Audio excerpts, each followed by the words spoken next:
I don't have a title card, but if I did, I'd put it here. Which camera should I buy? People come to me to ask this question all the time, clearly because I'm such a pillar of knowledge and a well-established expert in my field.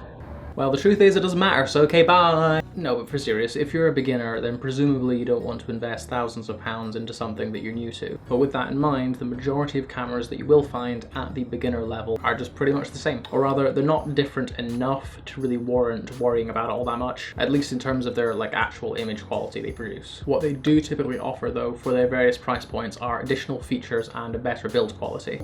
For example, my first camera, the Canon 60D, has a sexy flip out screen. Ooh yeah. Very helpful for some, myself included. I use a flip out screen all the time on my current camera. But for others, just couldn't care less. And if you're on a tight budget, do you really need a feature like this? No. Probably not. So Ben, what does matter? I hear you say. What should I do? I have all these options, I just don't know what to choose. Well, I'm glad you asked, because that brings me to the point of the video. Get yourself as cheap a camera as you're comfortable with, and get yourself a cheap, fast 50mm lens.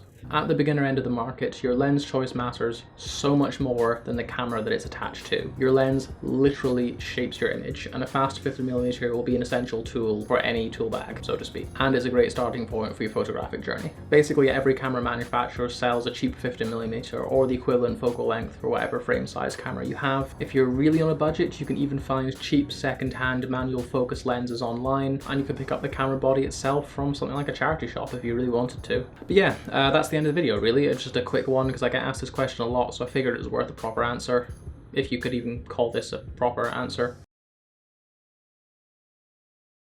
Because I'm such a pillar of knowledge and a well-established expert in my field.